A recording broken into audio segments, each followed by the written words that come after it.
everything that we're doing for second grade. And I have a almost sixth grade, almost fourth grader, and an almost second grader, and almost kindergartner, and a almost 2-year-old. So welcome to my channel. Like, subscribe, do all the things. And I had an unboxing video of everything here and all of the read aloud, so look for those because you're gonna find more things that I'm kind of adding in our morning time and everything else. And so right now I'm basically sharing how we're gonna be using these things, what's in their kit, and what we're gonna be working with for the year. So every single year, or every single kit comes with this kind of planner, and this is like my go-to book. It tells me how I'm supposed to plan everything, how I'm supposed to basically schedule the works, and how many pages per week, how many challenges per week. And then it also gives a descriptive kind of overview of what the work is, how I should schedule it, and then what I need to know, what I need to look out for. And I love this, you guys, because they've done like all the work for me. And then at the very end, they have this sort of like reading book recommendation list. And I have the kids basically pick 1 to 2 books every single year. And then that's kind of like what I was unboxing in those other videos. So go check those out. And then I'm gonna share like history, science, language arts, building thinking skills, and STEM, and all sorts of things here. So stay tuned to the end because there's some really fun things. We do Story of the World as a family, and so we are going to be having him do the very beginning because I feel like he probably forgot what he's doing. And what we do for Story of the World is we basically listen to the story while we color these pages, and then we answer some questions at the end. And they recommend getting the, I believe, the DK and the Osborne World History books. And so I have those open so the kids can kind of reference. And this year, what I think what we're gonna do is instead of coloring the worksheet, I may kind of copy the maps and make them smaller, but I'm gonna give them notebooks so that they can draw. Of course, every page I'm turning to is not what I'm trying to tell you about. Is draw this instead and sketch it. Let me find one so you know what I'm talking about.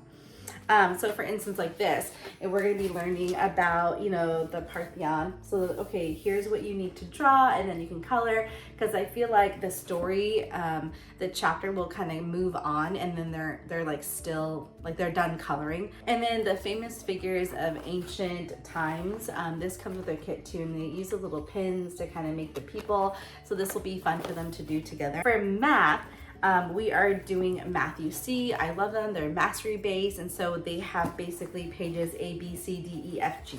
And so in the beginning of the week, we have them do the lesson, watch the lesson digitally, and then there's a code that comes with the book. It also comes with a DVD. And then I do A with them, and then possibly B at the younger stages. And then I had at the younger stages, like alpha, beta, and what is she on right now? Gamma. I have them do basically every single page. For Ada, recently I had her, she's in 3rd grade right now, I had her, if she can do A and B, no problem. She teach me C and she gets everything right, like she's mastering it, she can teach it to me. Then I have her skip a couple like pages, and then I have her just do the, you know, the E, F, or G pages, and then the test. And so I like their program a lot. It's really amazing, and I like that guy, I don't even know his name, he does all the lessons for me. So we use Spelling UC, and I like Spelling UC because they do the vowel chunks, the consonant chunks, the bossy R chunks, and I just like how it works really nicely kind of with how we're doing all about reading as well. And they have A, B, C, D, E, I believe, like 5 days of the week. Yes, A, B, C, D, E, F, E. And so there's just even, you know, in what he's doing right now, there is opportunity for him to like do his own story. And I don't, oh yes, right here. So be creative and do your own story. So he's gonna be working through that this upcoming year, and he is almost done with his spelling, so I may have him start a couple months early. For art, we are having him do this kind of sand art, and I love the Dejeco kind of kits, and then this is everything that comes with it. And this will be really fun for him. When he saw this, he was like, oh, is that mine? I want to do this. Step-by-step drawing. I'm gonna have him work through this book. And this is a nice keepsake to kind of see. Abigail still has hers, and it's just nice to kind of look through. We use the Evan and Moore geography. We're gonna be doing a Beautiful Feet books around the world. I tried to do that this year, but with life happening and everything else, we just weren't able to get through it. So I like to supplement and have these in there in case we just don't get to our geography. Daily 6 rate is what we have for writing. I really like this program. They have day 1, day 2, day 3, day 4. And then on day 5, you do a journal. So here's like the teaching, and then there's a writing prompt at the very bottom. And I like that everything is just right there for you. And they're just really quick, easy, kind of like, here's the teaching at the top. And then we do this, you know, kind of together. And then by day, you know, 2, 3, you're kind of able to sort of like sit there, and it's like a 10-15 minute work for them to do. And they do 1 page every day. 3rd and 4th grade, I have them, if they would like, to do 2 pages a day and then just be done with everything by like Tuesday or Wednesday. I really leave that up to them. Anyway, here we have building thinking skills, and this is for grades 2 and 3. And last time I had Ada do this, she finished the whole book in 2nd grade, and I may slow it down, but Samuel just really loves this book, but it might be too many pages for him. And they basically are going to be doing, what is it? Yeah, this is like 200 something pages, so he'll probably do 4 to 6 pages of that per week. We have test prep, and again, I don't do annual testing. Check your state requirements for all the testing that you need to do, but for Texas, they don't require it, but it is nice for me to gauge kind of where they're at. And then if they don't really know it, then we're able to teach it just right there and there. For handwriting, I have the handwriting without tears for him. I just like that they're really simple kind of pages, and he is going through the beginning book, and he can do this. He can do it. But I'm like, honey, write in cursive. He's like, no, I'm frightened or something. I don't even know. He doesn't want to. So I'm like, you know, now you're in 2nd grade, I'm gonna have him just completely write in cursive, and then we have this as well for him to practice and go through. I think he just needs the confidence of writing in cursive, because he can definitely connect the letters. So right now, he actually already started his reading level. I think he's on lesson 29 or 30. And so we do all about reading for reading, and then once they transition to 3rd grade, I switched to Mazda's, but we go through levels 1, 2, 3, and 4 for all about reading. It's because I think they just we go through it faster. I don't know.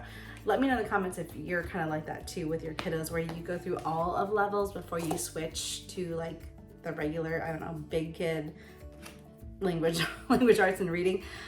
For their science reading in the kit, they have the Wiley science books, you guys, and these are so fun and hilarious because, oh, this is the history. Where are the Wiley ones? Okay, states of matter, and we would read these at bedtime, or like Anthony would go read this on the beanbag in the playroom, and they were just so fun to read together with her, and so Sam is gonna love them.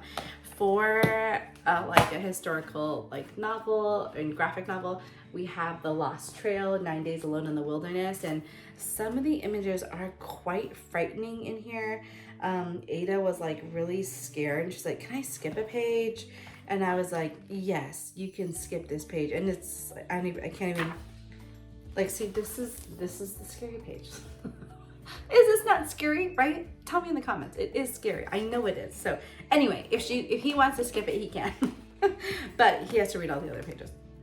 Okay, for science, we do the science creation, science revolution. And I think we're going to be doing the Age of Reason. Abigail's going to be doing the human body and physiology, or the human anatomy and physiology. And so we may just do that with her as a family. I just haven't figured out yet. So I'm still in the planning stages for that. For art, we have the Me journal, and Ada finished this in like 2 weeks, you guys. She loved it, and I was like, okay, great. What are you gonna do for the rest of the year? When it says to do this in your planner. But that's just a fun little art and journaling thing. And Ada's kit, like, you know, when she did this, she had like a painting around the world kind of thing. And so for Samuel, I just got landmarks, and he can choose to watercolor this or to just color with color pencils or markers or what have you. And I'm basically gonna have him do one per week because there's about 40 of them. So this will last until the summer. And then for him, there was also like the Dejeco mosaics that were just stickers. And I was like, well, I want to get him something that's not going to just be finished in, you know, like there's only four of those activities. And so I wanted to get him a book that he could just, you know, do in the car or do whenever. And he is going to love this. And I know that they have like a like a Bible version. They have lots of different ones out there. For building, he has the pixel art that he's going to be making. And so when he saw this, he was like, Mommy, can I please do this now? And I was like, you need to finish your first grade work before you move on to second grade. And then just with how I plan, I don't know if you guys have seen my other videos, I basically have like a Costco table in my hallway with every single thing, because I have to like take things out, obviously, to put the new work in. And my kids just want to start working on the new things. So Fisher Technique is one of his STEM building works, and Abigail liked this, but the pieces, I think I just need to present it in a different way, because I think she kept it in this Container Store sweater box rather than it just being flat, and she's, you know, being able to see the pieces, because it's kind of hard to dig through. So I need to sort of figure out another way to organize this work so that it's easy for my kids to do when they need to do it. And then another thing for language arts, I should just stuck everything together, is Word Fun. So this is like one of their grammar works, and so we need to go through this once a month, and so I may have this be like one of the read alouds. And this book, you guys, legit like fell apart, so that's why I'm holding it like a crazy person. And so it's you know, it's like whimsical, and it just makes grammar really fun. So for the games, I use these boxes. I can link it from Amazon. And so this is Grid Box. This is a critical thinking game. I can open it for you. And basically there's like these pieces in here. I forgot how to open this. Oh, I have it. So there's these pieces, and then you have like, it's a game, so you play it with a person, and it's really fun for the kids to do together. I have our kids do 2 to 3 board games a week, and so they basically play each other's board games together. And again, these are just gonna live in the media room, or they might just live in their cubby area. And then Cupid, I don't know if you guys have played this, but it's nice to kind of race your sibling or just do on your own. So he's gonna be going through 1 or 2 of these cards, or maybe 3 per week. And then Geo Puzzles. You guys, again, I love these boxes for our puzzles and our games.